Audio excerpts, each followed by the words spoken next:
Today we are deep diving into a conspiracy that has been lingering in the shadows for years but has recently resurfaced with new evidence and fervor.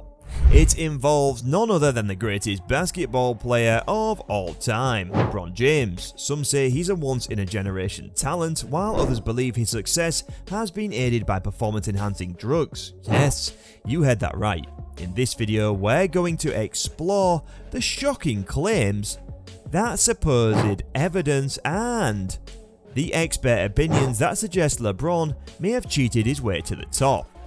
So buckle up, grab some popcorn and get ready to delve into the major LeBron conspiracy that has returned. If LeBron wants to keep his secret, he is doing an awful job.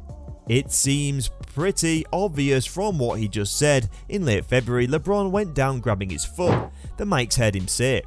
Reports said he would return the last week of the season, but instead he came back a full week early. Of course, a million people suspect PEDs. Steroids don't just build muscle, they heal injuries. Even LeBron's teammates Dennis Schroeder had a little fun comment. He said, "I can't say too much, but German doctors are great." What? Dennis, shut up dude. But an even weirder comment was from LeBron himself. He knows people are saying this stuff, rumours have been out there for years. But does this sound like a guy who's hiding from it? I tore a tendon in my foot. It's longer than a 4-week recovery process. It is what it is. No, you're supposed to say it's not 4 weeks, it's normal, nothing to see here. When did you get a sense you would have the plan to get you back faster than what the normal routine is on that? When the doctors told me I was healing faster than anybody I've seen before with the injury. Does he not know what he sounds like? If you're not Wolverine healing, you gotta get those powers somewhere.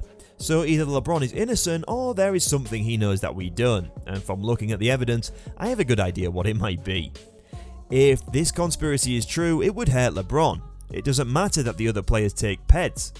LeBron's whole case for being the GOAT is based on longevity. If people find out he's had pharmacological assistance, they will crush him. People find any reason to tear this man down, it would ruin his reputation. But a lot of people think it's true. 5 years ago, Jimmy High Roller did a video called "The NBA has been hiding LeBron's biggest secrets for years." In it, he lays out a smoking gun evidence that LeBron used PEDs. The video has about 4 million views when Jimmy mysteriously took it down, and he doesn't normally delete videos. So why would he do that about something controversial? Did he learn something new?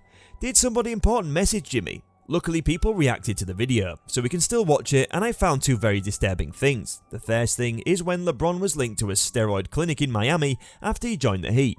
He gained about 25 pounds of lean tissue. He only missed 14 games in 4 years, and it's when a famous steroid scandal broke out.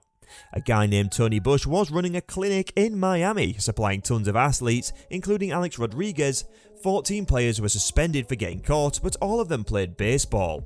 Then a woman who worked at the clinic gave an interview saying that a man named Mr. Paul would pick up peds for a client with the initials LJ. She was 100% convinced that it was LeBron James, whose agent is Rich Paul.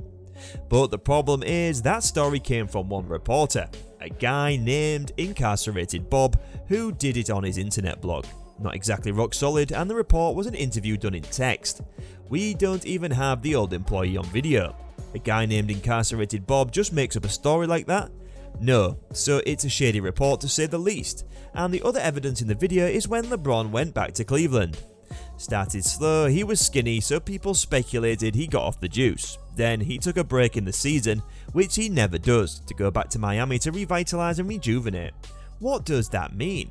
Then he came back to Cleveland and was better than ever. I'm sorry, but if that is the smoking gun evidence, the case is not that strong. But some people still believe in the conspiracy, probably because they hate LeBron James. Then other people started speaking out. A guy named Andrew Huberman was on Joe Rogan's podcast. He's an internet famous science guy who's connected to pro athletes. At first, he didn't want to rat out the NBA, then he explained everything. I'll just say it. I mean, I don't like basketball anyway, enough that I would worry about that. But I know someone who's a professional basketball player, and I asked them about steroids, and he said, well, if you get injured, you could take up to 200 minutes a week, which is considered a TRT dose, is allowed according to this player. But that's a pretty big dose if you get injured. The NBA allows players to take steroids. That's a huge claim. It backs up what Derrick Rose said in 2011. ESPN asked him to rate peds in the NBA on a scale of 1 to 10. He said 7. It's huge, and I think we need to level the playing field so that nobody has that advantage over the next person. But so far no one with the name LeBron until recently. An MMA fighter named Chael Sonnen went on a podcast and straight up named LeBron and what he's using. If the world understood what LeBron did, we have the same drug guy, if you will.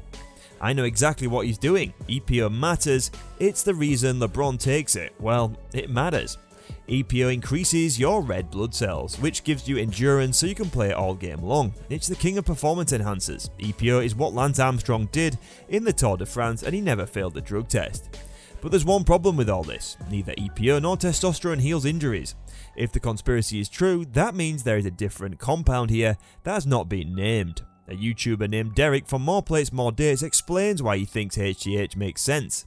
It's something that is going to enhance cartilage development, injury proofing the athlete, but it's not inherently a muscle building compound. And for guys in the NBA who aren't also leveraging anabolics alongside it, that is not the main goal of this compound. The main goal of the compound, I said, is injury proofing the athlete and enhancing their longevity in the sport. So in LeBron's case, this would be one of the highest priority items of them all.